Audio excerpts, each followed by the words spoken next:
Great report everyone. Here the group 10 reporters. We will be discussing about cohesive change, environment, and what is so first discuss what is cohesion. Cohesion refers to how elements in a text are linked together.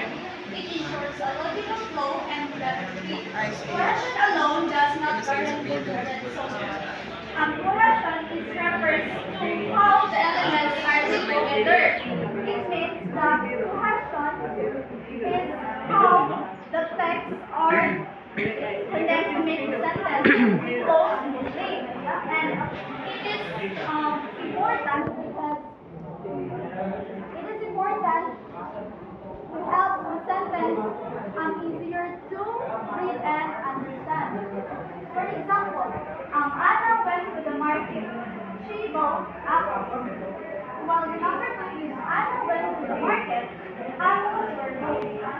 So sa number one, Anna went to the market. Nagamit ba siya question direct? Sakto ba siya? Yeah. Number one, Anna went to the market. She bought apples. This number one example is cohesive because ang kanyang she nag-refer siya ni Anna. So, minsan kami nagbalik sa apples because Si Anna. So, cohesion siya. While the number two is Anna went to the market. Apples were bought. Do you think na matawag natin siya one? Oh no! Hindi siya matawag. Although, grammatically correct siya, pero, Anna went to the market. Apples were bought. Apples were bought, hindi siya directly linked back to Anna. Wala siya, mura dili kayo masabtan ang kuwan ba? Oo,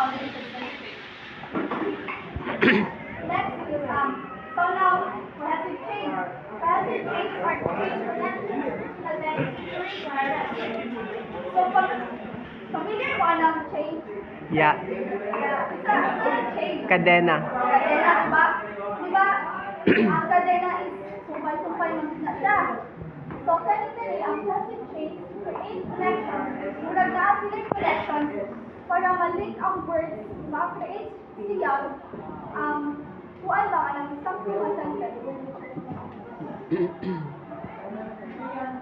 They can be grammatical pronouns, conjunctions, or lexical repeated words synonyms. So, sa cohesive change, pwede ka ba ka-create ng sentence na